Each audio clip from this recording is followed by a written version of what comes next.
이련스님은 삼국유사에서 신라 이대왕, 남해왕의 이야기를 세심하게 기록했습니다.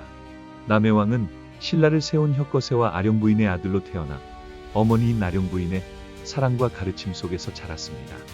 남해왕은 역사 속에서 차차홍 또는 거서간으로 불렸습니다. 차차홍은 신성한 제사를 주관하던 무당을 가리키는 말로 신라에서 특히 존귀한 존재를 의미했습니다. 남해왕은 아내로 운제 부인을 맞이했는데 그녀는 현재 경주 영일 지역의 운제산에서 가뭄을 해결하는 성스러운 어머니로 존경받기도 했습니다. 남해왕과 운제 부인은 함께 백성들을 돌보며 나라의 안정을 다졌습니다. 남해왕은 21년간 신라를 평화롭게 다스렸습니다. 그의 시대에는 낙랑국이 금성을 침입하기도 했지만 왕은 뛰어난 지혜와 용맹으로 이 침입을 막아내어 백성의 안전을 지켰습니다. 또한 고구려의 작은 나라들이 신라에 투항하여 신라는 더욱 강해지고 발전하게 되었습니다. 남해왕이 세상을 떠나자 아들인 유리왕이 왕위를 탈해에게 양보하려 했습니다. 그러나 탈해는 성스럽고 지혜로운 왕은 이빨이 많다고 하여 떡을 깨물게 하는 시험으로 왕위를 유리왕에게 돌려주었다는 흥미로운 이야기도 전해집니다. 신라는 남해왕의 시대를 거쳐 강한 나라로 성장하였고 이후에도 뛰어난 왕들이 나와 찬란한 천년 왕국을 이루었습니다. 이련스님은 삼국유사에서 남해왕을 비롯한 신라 초기 왕들의 삶을 자세히 기록하며 이 이야기를 통해 우리 민족의 뿌리 깊은 정신인 널리 사람을 이롭게 하라는 홍익인간의 의미를 전하고 있습니다. 이련스님의 삼국유사는 우리 민족의 소중한 이야기를 생생하게 전합니다. 신라의 3대 왕인 유리왕, 즉 노래왕의 이야기도 그중 하나입니다. 유리왕은 신라를 세운 혁거세왕의 손자이자 남해왕의 아들입니다. 유리왕은 본래 왕위를 당시 뛰어난 인물인 탈해에게 양보하려 했습니다. 그러나 탈해는 말했습니다. 덕이 높은 사람은 이가 많다고 합니다. 우리 떡을 깨물어 이의 수를 확인해 봅시다. 두 사람은 떡을 깨물어 시험했고 유리왕의 이가 더 많았습니다. 이에 유리왕은 왕이 되었고 이후 신라에서는 왕을 니사금이라 부르게 되었습니다. 니사금은 바로 이 치아 시험에서 비롯된 명칭입니다. 유리왕 시대, 신라는 비로소 6부의 이름을 정리하고 각 부에 6성씨를 내려주어 나라의 기틀을 더욱 단단히 했습니다. 또한 유리왕은 도솔가라는 노래를 만들어 신라 사람들의 문화적 정서를 키웠고 농사를 위한 농기구인 쟁기를 만들고 얼음을 저장하는 창고와 수레를 제작하여 신라 사람들의 생활을 크게 향상시켰습니다. 유리왕 제위 18년에는 이서국을 공격하여 멸망시키는 성과를 거두었지만 같은 해 고구려 군대가 신라를 침입하기도 했습니다. 이처럼 유리왕은 신라의 내실을 다지면서도 외부 침입에 용감히 맞서는 리더십을 보였습니다. 이련스님은 삼국유사에서 유리왕의 지혜로운 왕위 계승 이야기와 나라의 기틀을 다진 업적을 통해 우리 민족의 역사적 지혜와 실용적 정신을 함께 기록했습니다. 이러한 이야기를 통해 우리 민족이 간직해온 널리 사람을 이롭게 하라는 홍익인간의 정신을 다시금 느껴볼 수 있습니다. 이련스님이 지은 삼국유사는 우리에게 신라의 4대 왕, 탈해왕의 특별한 이야기를 전합니다. 옛날 가야 지역의 바다에서 배 한 척이 나타났습니다.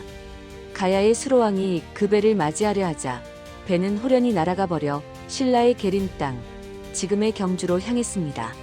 당시 그곳에는 아진지라는 할머니가 살고 있었습니다. 어느 날 할머니는 까치들이 모여 우는 소리를 듣고 바닷가로 나가보았습니다. 그곳에는 신비한 배가 있었고 배 안에는 큰 괴짝 하나가 놓여 있었습니다. 놀랍게도 그 괴짝 안에는 보물과 함께 용모가 빼어난 아이가 있었습니다. 이 아이는 자신을 용성국의 왕자로서 용왕의 후손이다 라고 밝혔습니다.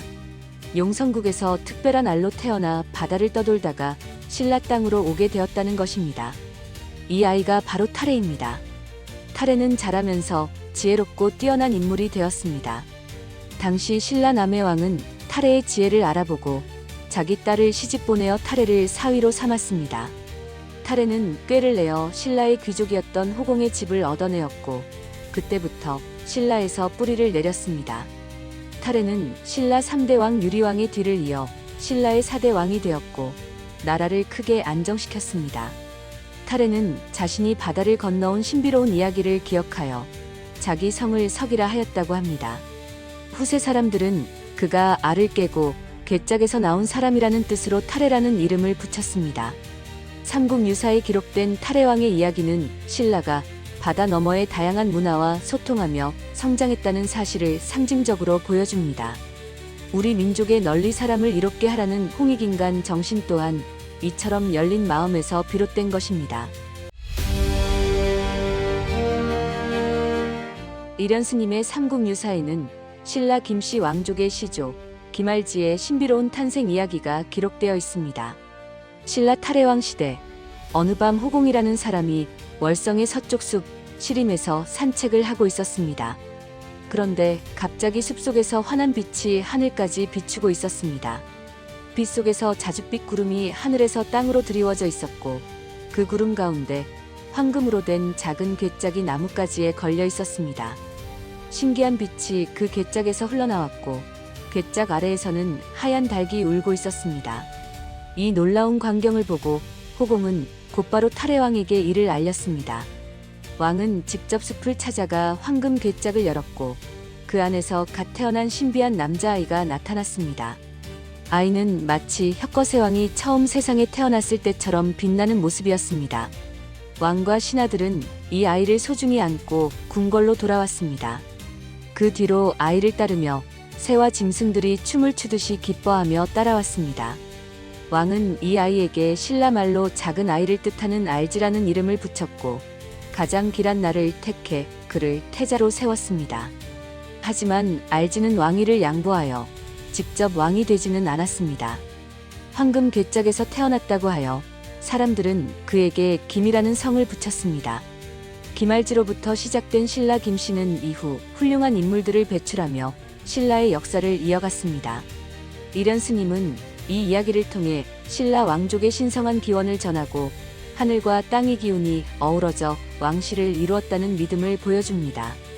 또한 이 이야기 속에는 널리 사람을 이롭게 하라는 홍익인간의 정신이 깊이 담겨 있습니다. 이련 스님이 지은 삼국유사에는 신라의 특별한 설화, 연호랑과 새오녀 이야기가 전해집니다. 옛날 신라 아달라왕 시대 동해의 바닷가에는 연호랑과 새오녀라는 부부가 행복하게 살고 있었습니다. 어느 날 연호랑이 바다로 나가 해조를 따던 중 갑자기 한 커다란 바위가 나타나 연호랑을 태우고 일본 땅으로 떠나버렸습니다. 연호랑이 신비로운 바위를 타고 일본에 도착하자 그곳 사람들은 연호랑을 신성한 존재로 생각하여 그를 자신들의 왕으로 모셨습니다. 집에 남겨진 새오녀는 남편이 돌아오지 않자 걱정하며 바닷가로 나가 그를 찾았습니다. 그녀는 남편이 남겨둔 신발을 보고 이상히 여겨 그 바위에 올라탔고 똑같이 일본으로 떠내려가 남편과 다시 만나게 되었습니다. 일본 사람들은 하늘의 뜻으로 여겨 새오녀를 자신들의 귀한 왕비로 모셨습니다. 그런데 그 이후 신라에는 해와 달이 빛을 잃어 온 세상이 어두워졌습니다. 왕은 점술가에게 그 이유를 물었고 점술가는 이렇게 말했습니다. 우리나라에 있던 해와 달의 정기가 동쪽 일본으로 건너갔습니다. 그 정기를 되찾아야 합니다. 신라는 곧 사신을 일본에 보내 연호랑과 새오녀를 되돌려줄 것을 요청했지만 연호랑은 말했습니다. 우리가 이곳에 온 것은 하늘의 뜻입니다. 돌아갈 수 없습니다. 대신 왕비가 짠 이 비단을 드릴 테니 하늘에 정성껏 제사를 올리면 나라의 빛이 돌아올 것입니다. 신라 왕이 그 비단으로 하늘의 제사를 지내자 신기하게도 해와 달이 다시 밝아지고 세상은 예전의 밝음을 되찾았습니다.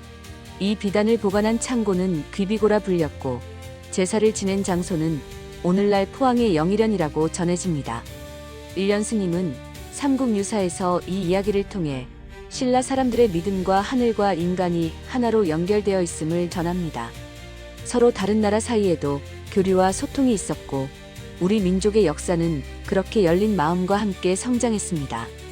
연호랑과 새오녀의 이야기를 통해 우리 민족이 간직한 널리 사람을 이롭게 하라는 홍익인간 정신을 다시 한번 되새겨봅니다. 이련 스님의 삼국유사와 함께 대한불교조 개종이 전하는 한국 불교와 역사, 홍익인간의 깊은 의미를 만나보세요.